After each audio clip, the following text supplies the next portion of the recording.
Hoy esta enseñanza la he titulado, y escuche bien el título, porque usted me va a comprender al final, y esta enseñanza la he titulado La fe de los audaces. La fe de los audaces. Forjando el carácter cristiano. La fe de los audaces. ¿Quién es una persona audaz? Muy bien, Blanquita la tiene clara. Una persona atrevida, una persona valiente, que se esfuerza. ¿Sí?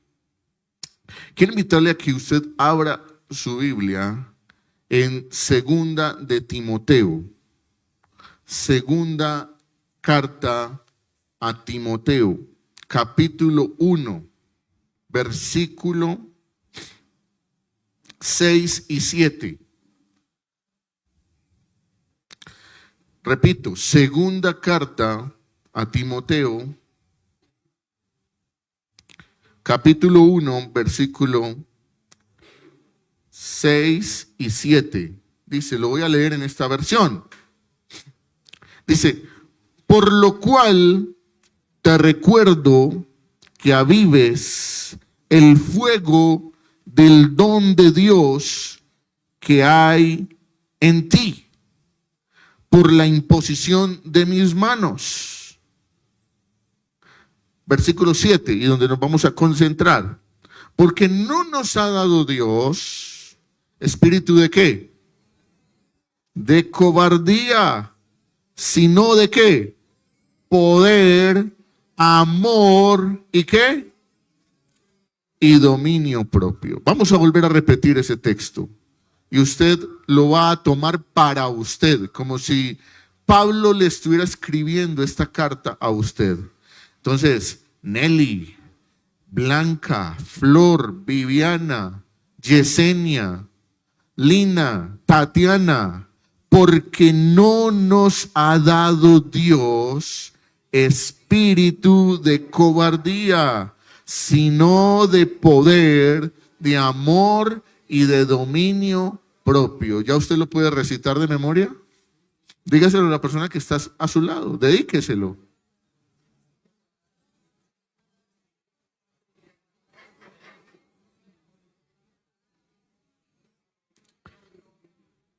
Muy bien, pueden tomar asiento las personas que están de pie.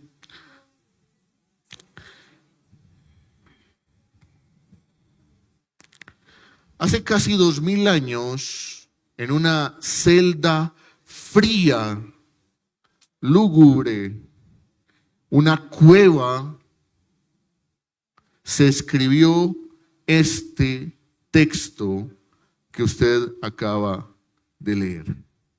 La prisión se llamaba Mamertina, en Roma. Actualmente, si usted va a Roma, puede ir a la cárcel Mamertina porque es un lugar turístico. ¿Por qué es un lugar turístico? Porque le van a contar que allí estuvo preso el apóstol Pablo. Y en esa cárcel, el apóstol Pablo escribió su última, escuche bien, su última carta. ¿Cómo se llamó la última carta del apóstol Pablo? Segunda de Timoteo. Y se la escribió a Timoteo, la última carta. Meses después de haber escrito esta carta, el apóstol Pablo fue decapitado por el emperador Nerón. Y esta fue su última carta. Sabía ya cuando la estaba escribiendo que iba a morir.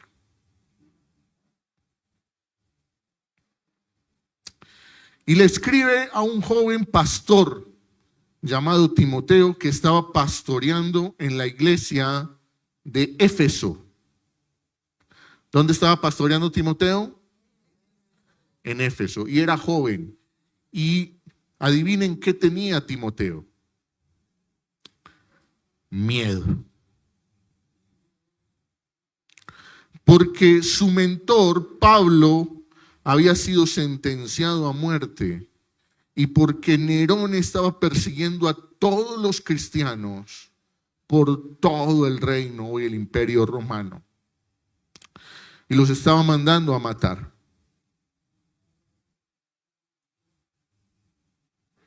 Y Timoteo, en una pequeña iglesia de Éfeso, estaba temblando de temor. Y eso llegó a los oídos de Pablo. Y Pablo le escribe esta carta. Y en el versículo 7, que acabamos de leer, le dice, porque no nos ha dado Dios espíritu de cobardía. La palabra cobardía que está ahí es una palabra griega que su traducción es deilia, no delia, no doña Delia, sino deilia. Y deilia significa, no es un temor pasajero, por decir algo.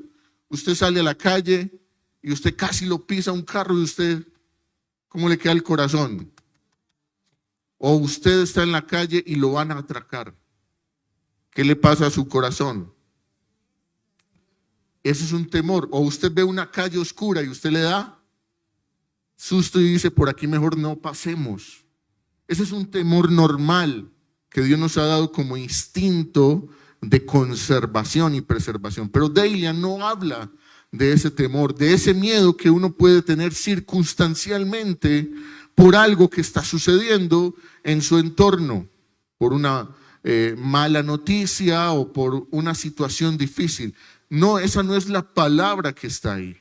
La palabra que está ahí tal vez podría traducirse de alguna manera a nuestro español. La mayoría de versiones lo traducen como cobardía. ¿Sí? Es muy distinto una persona que tiene instinto de conservación a una persona cobarde. Porque cuando decimos, ese es muy cobarde, ¿usted qué está queriendo decirle? Es una persona miedosa. Hay otra palabra que nosotros no utilizamos mucho, pero que seguramente usted la ha escuchado. Y los o las que veían telenovelas en los años 90 seguramente escuchaban pusilánime, que la antagonista de la novela decía, tú eras un pusilánime, que es una persona de espíritu apocado, de poco carácter, que cuando las papas están calientes, ese está metido debajo de la cama, permanentemente, no le da la cara a la vida. Y el apóstol Pablo presentía que Timoteo estaba en esa condición. Pero es que era muy normal. Usted y a mí se nos juntan dos cuentas de servicio y nos queremos meter debajo de la cama. Pero es que lo estaban persiguiendo para matarlo. Pero es que estaban matando a todos los cristianos. Pero es que había una orden de acabar con las iglesias donde se estuvieran reuniendo los cristianos. Y Pablo le está diciendo, no nos ha dado Dios espíritu de cobardía. Es decir, no, Timoteo, esa cobardía, esa pusilanimidad no es lo que Dios nos ha enviado. No es lo que Dios nos ha dado. Pero el enemigo sabe de nuestros temores. El enemigo sabe que tenemos miedos, que tenemos dudas en nuestra vida. Y el enemigo es un experto en acobardarnos a través de esas luchas, de esas debilidades y esclavizarnos. Hoy en día ha crecido el diagnóstico en el mundo acerca de personas que sufren de ansiedad y miedo. Personalmente, hace unos años conocí a una persona brillante, una persona que daba conferencias a empresarios, una persona que le enseñaba a empresarios a hacer cosas importantes. Así es que una vez lo llamamos porque necesitábamos atender unas empresas y él era la persona correcta. Él era la persona que tenía el talento para hacerlo. Era una persona bien vestida, bien elegante, bien fina, que usted dice, esta persona es una persona que está montada en la vida. Y no nos contestó el teléfono. No nos contestó el teléfono durante una semana. A la semana siguiente llamó a mi jefe y le dijo, tengo aquí muchas llamadas perdidas de ustedes. Estoy llamando para corresponder. Y mi jefe le dijo, sí, es que te necesitábamos para que nos dieras unas conferencias. Y el hombre se puso a llorar por el teléfono. Y dijo, llevo una semana encerrado en mi casa, las cortinas cerradas, y intenté suicidarme hace unos días.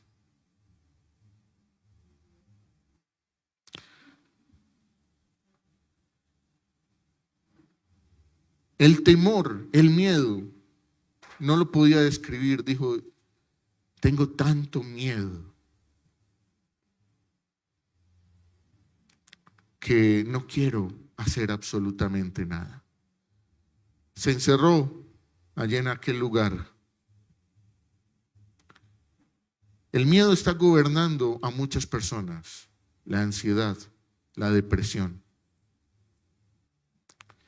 porque es algo que Satanás está utilizando y multiplicando en estos tiempos.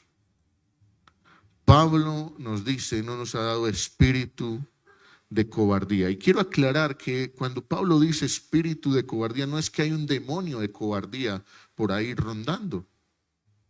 No es de lo que está hablando el apóstol Pablo. El apóstol Pablo nos está diciendo que Dios no ha formado en nosotros un carácter para ser cobardes, sino que Él nos ha dado tres cosas muy poderosas para equiparnos. Y el apóstol Pablo dice que la primera cosa que Él nos ha dado es ¿qué? Poder. Que Él nos ha dado poder. Pero cuando nosotros estamos acobardados y con muchos mensajes que pueden venir del mundo, es que tú no sirves para nada. Mensajes que pueden venir de mi propia mente, es que yo soy un fracasado. Mensajes que pueden venir del enemigo, es que Dios no te ama, como lo decían ahorita las mujeres. Pues nosotros empezamos a acobardarnos. Y no necesariamente tal vez estamos como aquel hombre encerrados una semana y cortándonos las venas. Pero puede que nosotros nos acobardemos y digamos, tal vez yo no sirvo para nada. Tal vez Dios no tiene ningún propósito para mi vida. Tal vez eso que Dios hace en otras personas no lo puede hacer en mí. Y eso es el espíritu de cobardía. Cuando alguien dice, es que yo soy así y así me quedo, estás diciendo, Dios no puede modificar, transformar, cambiar mi vida. Así es que la próxima vez que usted vaya a decir es que yo soy así y así me voy a, pues es una mentira. Porque le estás quitando la omnipotencia de Dios que todo lo puede. Y eso es alimentar el espíritu de cobardía. Eso es convertirme en un pusilánime de la fe. Hay una ilustración que utilizan mucho algunos conferencistas y es el elefante de circo. Cuando los elefantes nacen en el circo y son pequeños, como son muy cansones y molestan mucho a la mamá elefanta, entonces los cirqueros entierran una estaca y amarran con un lazo al pequeño elefante. El pequeño elefante quiere ir donde la mamá, pero no puede. No puede soltarse. El asunto es que el tiempo pasa y dicen los cirqueros que ya cuando el elefante está grande, pesando más de 100 toneladas, lo siguen amarrando a la misma estaca y el elefante se queda ahí. Cuando ya podría simplemente hacer así y botar la estaca. Pero se queda ahí. ¿Por qué se queda ahí?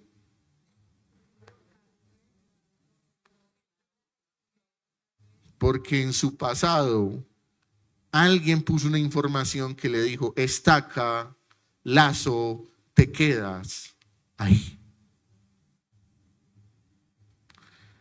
Son taras de nuestra vida.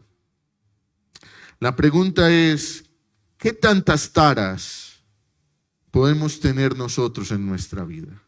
¿Qué tanto de nuestro presente está definiendo nuestro pasado? Alguien te dijo, tú no servías, tú no sirves. Y tú te quedaste pensando, yo no sirvo.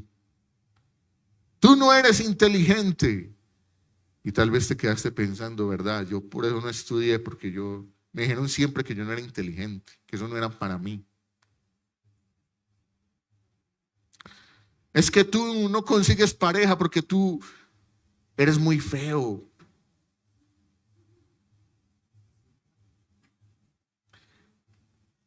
Y tal vez te quedaste pensando en eso, cuando lo importante es tener el corazón bonito. Uno con el corazón bonito también conquista.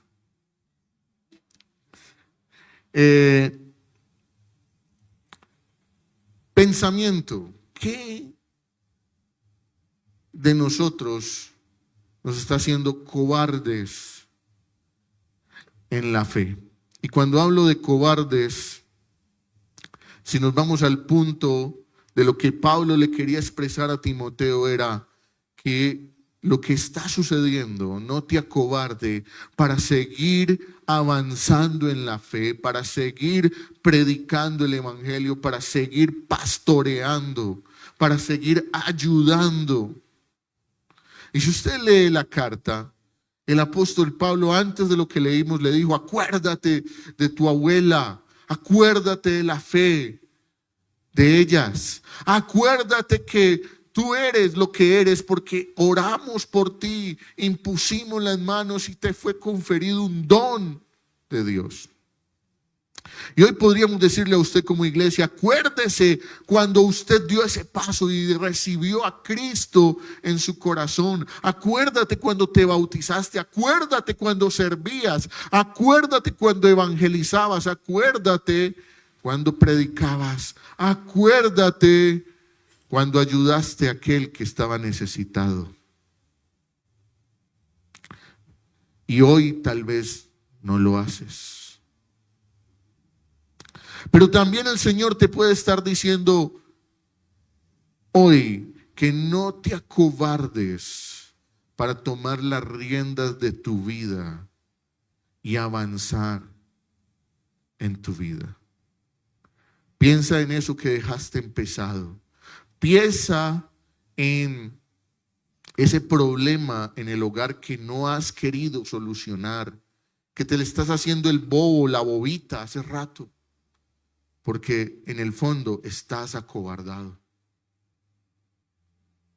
Y hoy Dios nos dice, no nos ha dado Dios espíritu de cobardía, sino de poder, de amor y de dominio propio. Y veamos esas 3 palabras con las que el apóstol Pablo quiso influenciar en la vida de Timoteo. Lo primero, poder. La palabra poder en el griego original en el que fue escrita, Pablo escribió la palabra dunamis. Dunamis, poder. Esa es la misma palabra que expresó Hechos de los Apóstoles, Lucas, cuando vio el poder que descendió en Pentecostés del Espíritu Santo. Y recibiréis poder. Ese poder es dunamis. Y ese poder está hablando no de una fuerza humana, no de una fuerza económica, no de una capacidad humana. Está hablando de la capacidad milagrosa del Espíritu de Dios. Está hablando de un poder que no reside en nosotros, sino un poder que reside en Dios. Cuando Hechos de los Apóstoles, cuando Jesús le dijo, y recibiréis poder cuando venga sobre vosotros el Espíritu Santo, está hablando de este mismo dunamis. Cuando Pablo le está diciendo a Timoteo, no nos ha dado Dios espíritu de cobardía, sino de poder, está hablando de ese mismo poder. Ese poder es un poder que no reside en nosotros, sino que reside en Dios. Por eso nosotros tenemos que depender de Dios. Por eso nosotros, cuando intentamos cambiar, cuando una persona dice, mira, yo creo en Dios, pero tú sabes, como que si fuera un costeño, pero tú sabes, eso es como que yo amo a Dios, pero a mi manera. No. Porque a veces queremos impresionar a Dios con nuestra moralidad. Señor, tú sabes que yo no robo. Señor, tú sabes que yo no he matado ni una mosca, Señor. Que cuando salen las cucarachas en mi casa yo me monto en la cama. Señor, tú sabes que yo no hago nada malo. Pero tampoco haces lo bueno.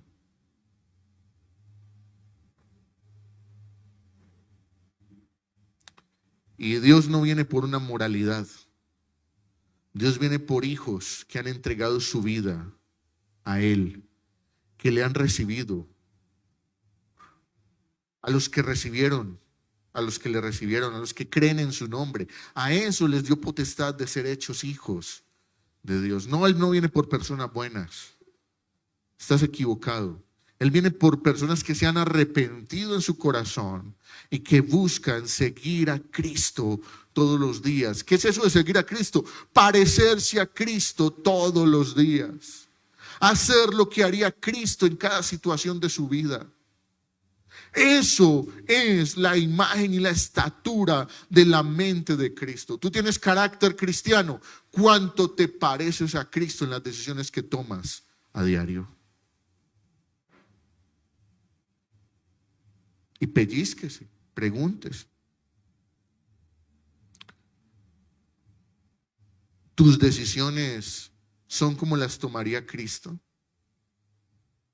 ¿Las cosas que priorizas las priorizaría Cristo? Nos ha dado un espíritu de poder, pero también dice que nos ha dado ¿qué?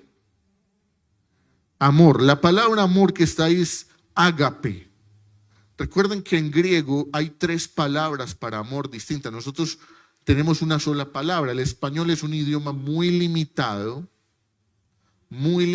con respecto a muchas lenguas del mundo. En griego hay 3 palabras para amor. Está el amor de pareja, ¿sí? Está el amor de familia y está el amor ágape. Ese amor que aparece ahí es ágape. Ágape, o sea, no es el amor que tú tienes por tu hijo, por tu hija, no es el amor de tu pareja, sino que es el amor que yo puedo tener por mi prójimo. Y cuando a Jesús le preguntaron, ¿quién es mi prójimo? ¿Qué respondió Jesús? Le contó la parábola del buen samaritano, es decir, que tu prójimo no necesariamente es el que se ríe contigo todos los días. Que tu prójimo es ¿quién? Aún el que tú no consideras ni considerarías tu amigo. Que tu prójimo incluso es con el que puedes tener diferencias políticas, económicas, sociales. Ese es tu prójimo, no deja de ser tu prójimo. Por eso cuando usted dice, ay, cómo me cae gordo.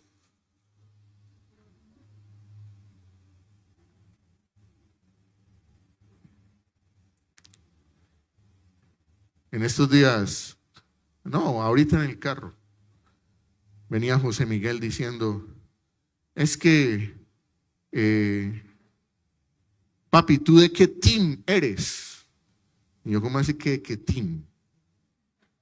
¿Tú eres el team Ronaldo o el team Messi? Yo, no, son amigos míos todos dos. No, papi. Yo soy team Ronaldo, es que ese Messi me cae gordo. Y yo lo miraba. Y le decía, no, los hijos de Dios nadie les puede caer gordo.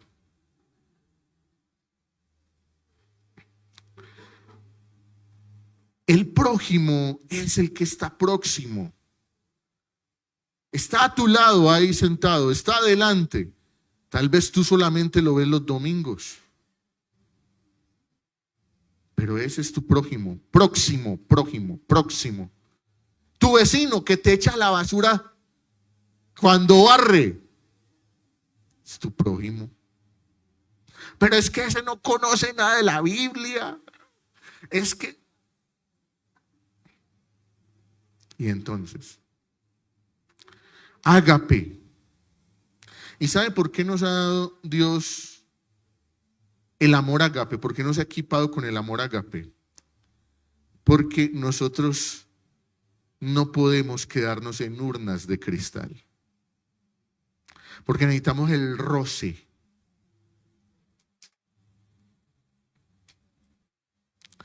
Si Dios, voy a decir esto, escuche bien esto que voy a decir. Si Dios, a través de Jesús, no hubiese querido experimentar el amor ágape, ¿usted cree que hubiera escogido los apóstoles que escogió?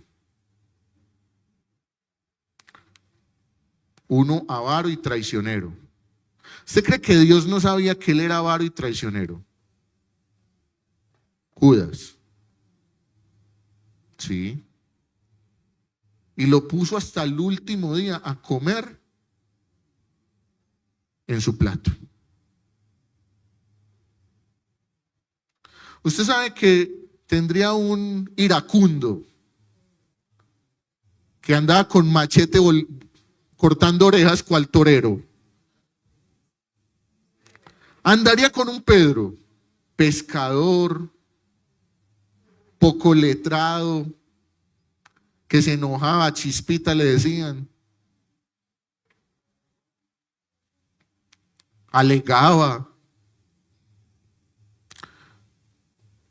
¿Usted cree que se metería con alguien que le decían Dídimo, que todo lo ponía en duda?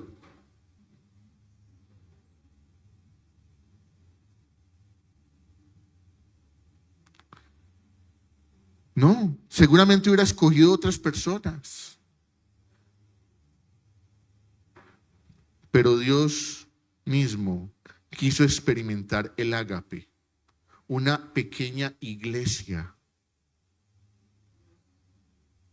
con todas las cosas diferentes. Unos avispaos, Juan y Jacobo, Señor, entonces, a la derecha y a la izquierda, ¿sí o no?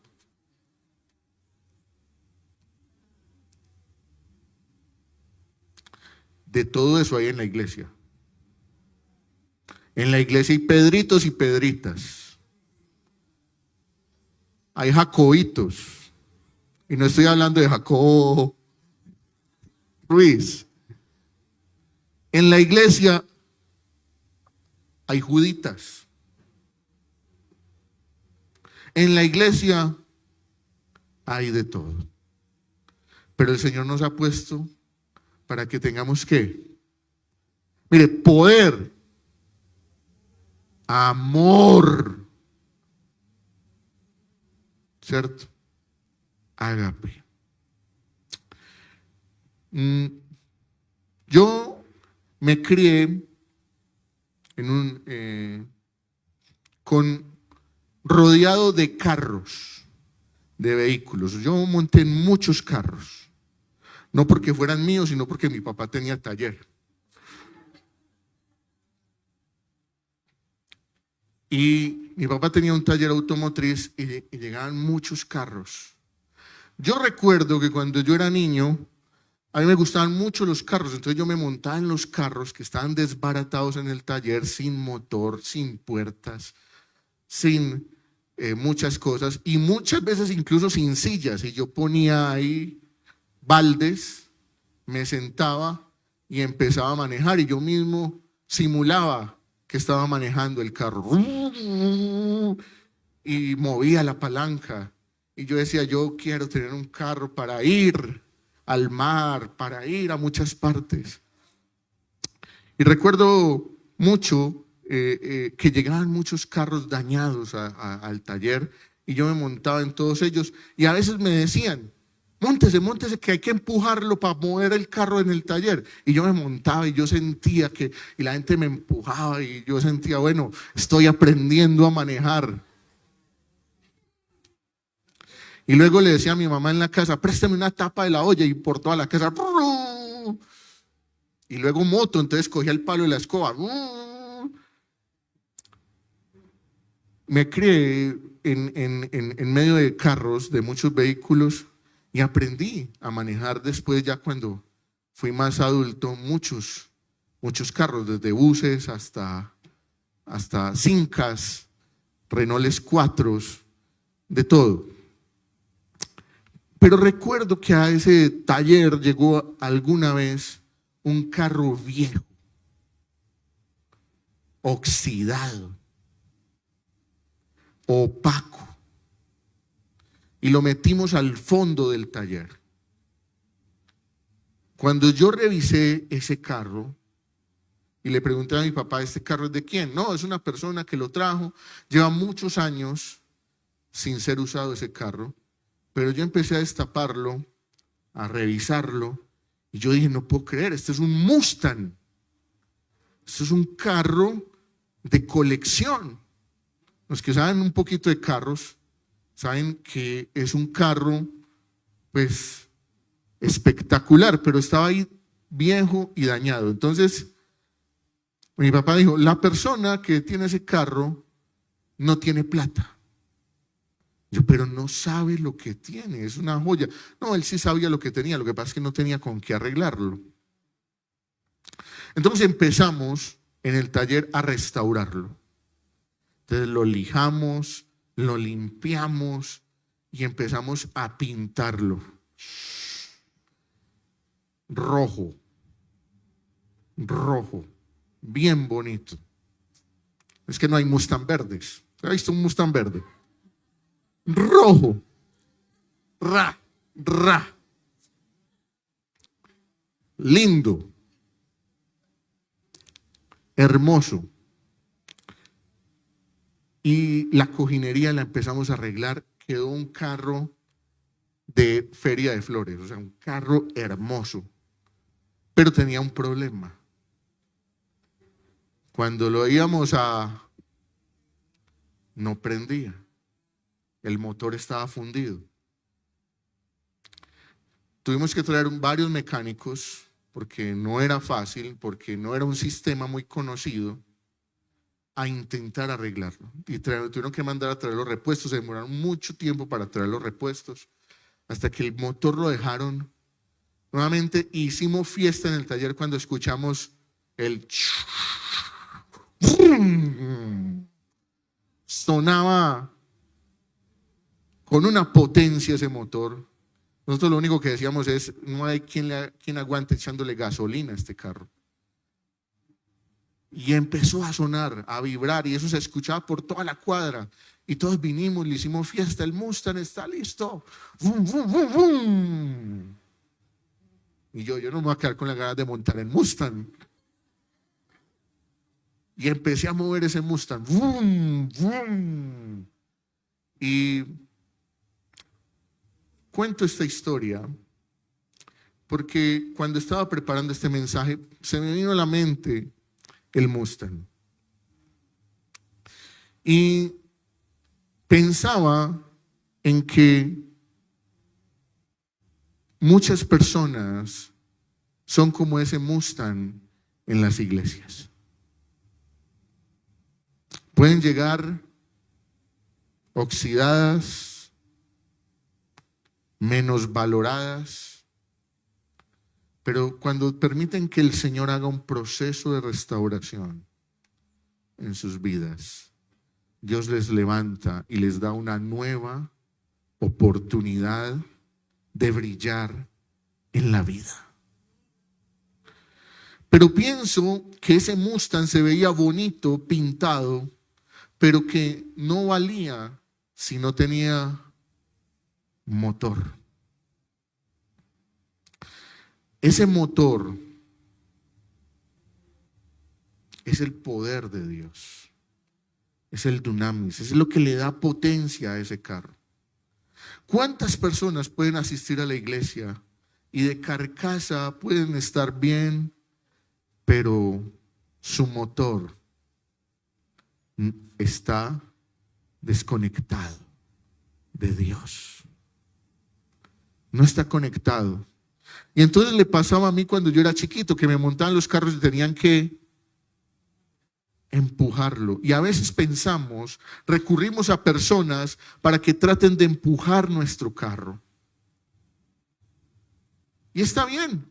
Alguien en algún momento cuando nos varamos puede ayudarnos a empujar el carro, pero ese no es el estado natural ni normal del carro. Un Mustang no fue creado para que lo empujaran.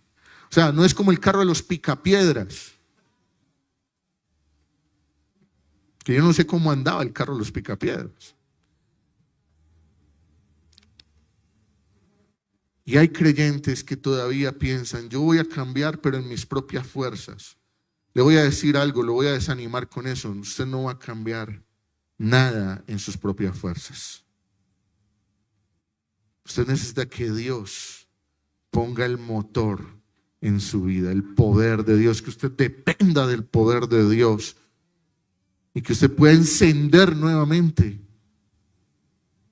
y salir. Pero nos ha dado amor también. Ahora piense que el Mustang bien bonito, encendido, se tiene que quedar en el garaje porque el dueño no tiene ni con qué echarle gasolina, ni lo puede sacar a ningún lado. Piense que tiene vencidos los papeles, o piense que simplemente no sabe manejar. El Mustang tiene valor si va por ¿dónde? Por las vías. Y si logra llegar al mar, y si logra llegar a destinos. El amor es esa carretera, es ese destino. Nosotros fuimos creados para amar, porque Dios es amor. Pero si usted solamente quiere recibir el poder de Dios y quedarse sentado en una silla, en una urna de cristal donde nadie lo toque, donde nadie lo mire, donde nadie le diga nada, donde usted no vaya a sufrir. Hay una iglesia por ahí que dice pare de sufrir, no vaya a esa. Pues le voy a decir que le falta el otro pedazo, amor. Es como si usted tuviera el Mustang pintado con motor y lo tuviera que dejar en el garaje.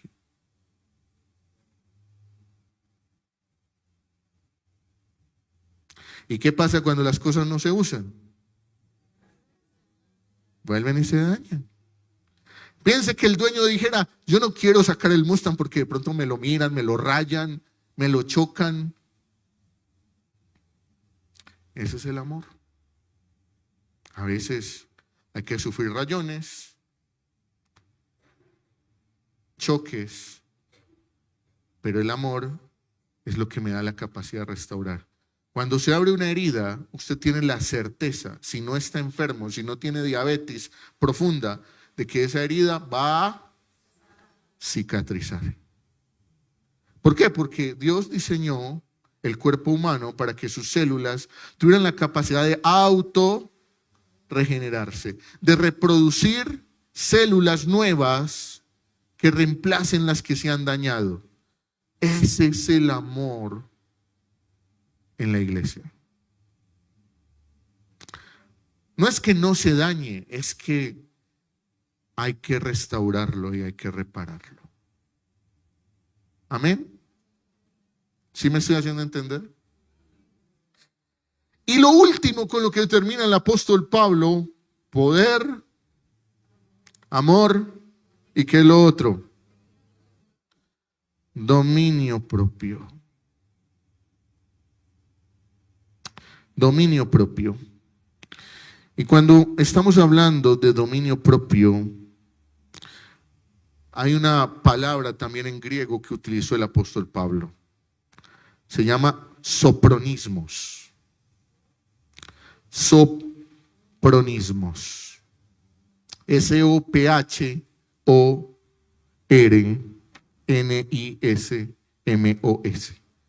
Sopronismos.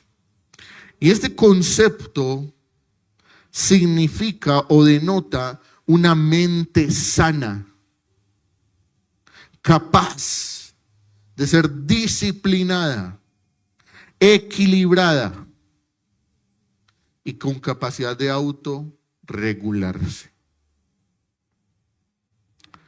Para los filósofos, los estoicos, era muy importante el control mental, poder dominar la mente. Para Pablo es un don del Espíritu Santo. O sea que usted quiere tener dominio propio, ¿qué es lo primero que tiene que hacer? Pedírselo a Dios. Orar. Usted quiere tener dominio propio, conozca lo que dice su palabra. Ore la palabra de Dios, no ore a su estilo. Señor, yo quiero dominio propio, llévatelo, te lo mando. Ore, como dice la palabra, amaos los unos a los otros. Ore, como dice la palabra, que en nuestra mente, en nuestro corazón, todo lo digno, todo lo puro, todo lo que es de buen nombre, en esto, pensad. Y yo sé que como seres humanos a veces vemos personas chiquiticas, pero cuando tenemos la capacidad de pensar y de filtrar que Dios nos ha dado en su conciencia, es donde tenemos la oportunidad de crecer. En muchos lugares de Colombia, tal vez no es nuestra realidad acá en Medellín, pero ustedes saben que en muchos lugares apartados, por ejemplo, en la costa atlántica profunda, no hay posibilidad de tener agua potable. El agua que llega por los grifos, si una mamá es prudente, ¿qué debe hacer con esa agua? Procesarla, hervirla, comprar un filtro. Pero no creo que ninguna mamá sensata tome esa agua y se la dé a su niño pequeño. Hay que filtrarla. Sopronismos es cuando tú tienes la capacidad de fortalecer un filtro en tu mente. Todos los días a nosotros nos llega agua sucia a nuestra mente. Luchas, tentaciones.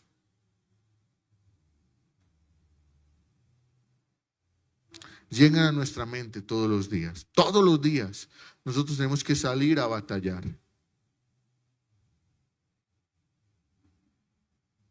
Todos los días tenemos que hundir, matar el viejo hombre en nuestra vida. Cuando tenemos dominio propio, sofronismos, entonces podemos decir que estamos equipados. Imagínense a Timoteo, Pablo le dice, poder, o sea, tú vas a tener poder. Tal vez tú vas a poder orar por personas y se van a sanar. Tal vez tú vas a orar por cosas y vas a ser librado de la cárcel. Vas a tener poder, pero ese poder hay que utilizarlo con amor hacia los otros, no para envilecerte tú, no para decir aquí llegó Timoteo, el que todo lo puede, sino este es el poder de Dios y hay que ponerlo al servicio de la iglesia. Pero imagínense a Timoteo, que se vengan los soldados romanos, que yo voy a orar para que caiga fuego del cielo y los consuma. O imagínense a un Timoteo peleando en la iglesia. O imagínense a un Timoteo yendo a armar turbas para ir a pelear. Y creen que no lo hubiese pensado. ¿Qué pensarían ustedes cuando yo me imagino esto es imaginación mía, pero yo me voy al contexto. Timoteo, el hermano tal, los mataron allí en la esquina. El hermano tal lo metieron a la cárcel. El hermano tal, crucificados. Y ya van a venir por usted.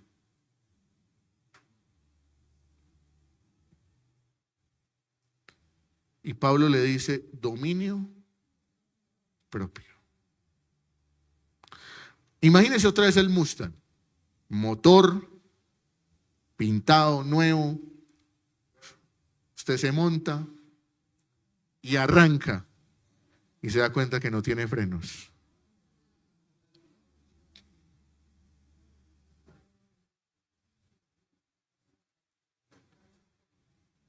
El dominio propio son los frenos de nuestra vida. Hay que aprender a frenar en la vida. Hay que aprender a frenar. Y el apóstol Pablo le dice: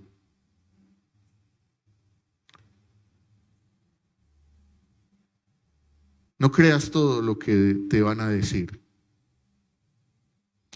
pero que nada de lo que te digan impida que tú salgas a mostrar a Cristo como Él era. ¿Tenía poder para hacer milagros Cristo? ¿Tenía amor por las personas? ¿Tenía dominio propio? Tenía tanto dominio propio que fue a la cruz, humillado y maltratado. Y pudiendo bajarse de la cruz, no lo hizo.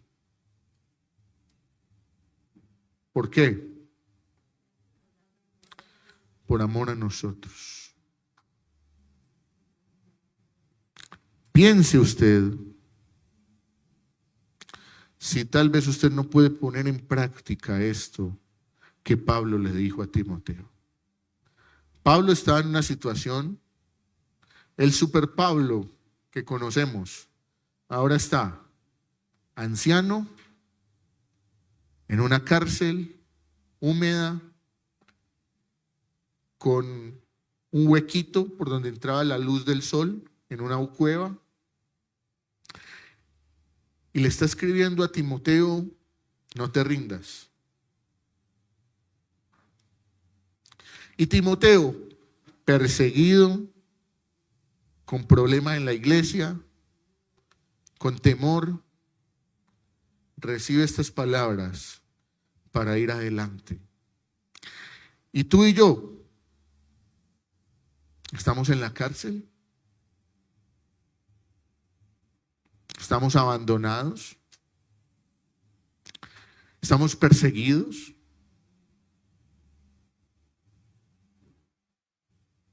Nos van a matar.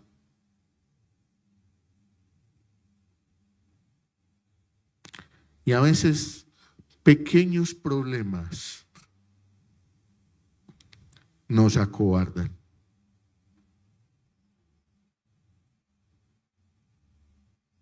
No, yo no quiero servir más en la iglesia.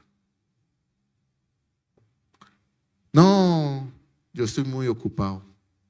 No, yo no me entiendo con tal. ¿Serán excusas válidas? Si tuvieras a Pablo ahí sentado, ¿qué le dirías? ¿Qué le dirías a Pablo?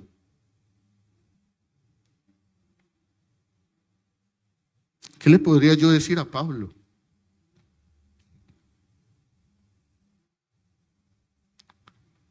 Creo que Dios no nos ha dado espíritu de cobardía, sino de poder. Usted puede, hermano. Al mundo le dice que no puede. Usted mismo se dice que no puede. Sí puede, porque usted no puede en sus propias fuerzas. Puedes en el poder de Dios.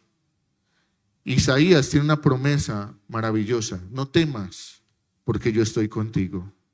No desmayes, porque yo soy tu Dios, que te esfuerza siempre, siempre con la diestra. ¿Usted cree en esa palabra o no cree? ¿Usted cree? Y Pablo dijo también a la iglesia de Corinto que no desmayemos, porque nuestro trabajo en el Señor no es en vano.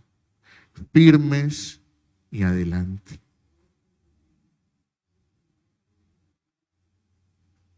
¿Amén? ¿O ay? ¿Qué tal si usted se pone de pie?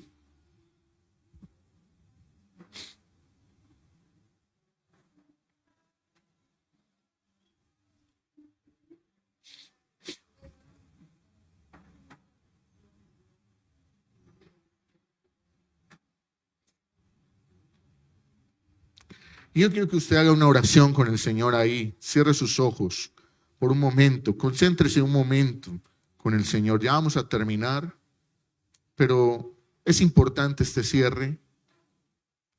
Usted ahí con el Señor, meditando con el Señor. El Señor le habló a usted, como me habló a mí con esta carta del apóstol Pablo.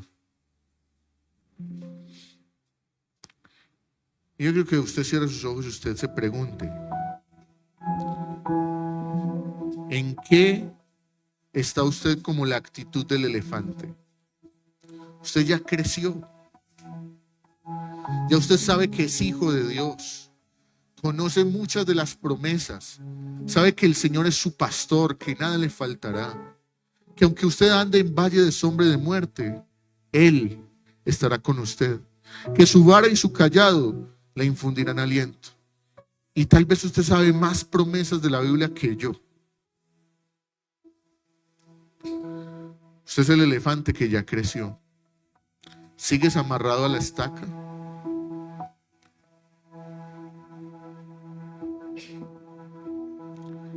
¿Hay algún problema que te tiene atado a la estaca? ¿Hay alguna crisis que te tiene atado a la estaca? Pues yo quiero decirte hoy que el Señor te recuerda, porque tú ya lo sabes, que el Señor te recuerda que Él está contigo. No debes temer, porque Él es el que te da la fuerza. Vuelve a Él su rostro. Vuelve a Él hoy tu oración, hermano, hermana. Volvamos hoy a Dios y pidámosle de su poder y de su fuerza. No hay crisis, no hay problema más grande que Dios. No hay situación que se salga del control de las manos de Dios. Descansemos en Él.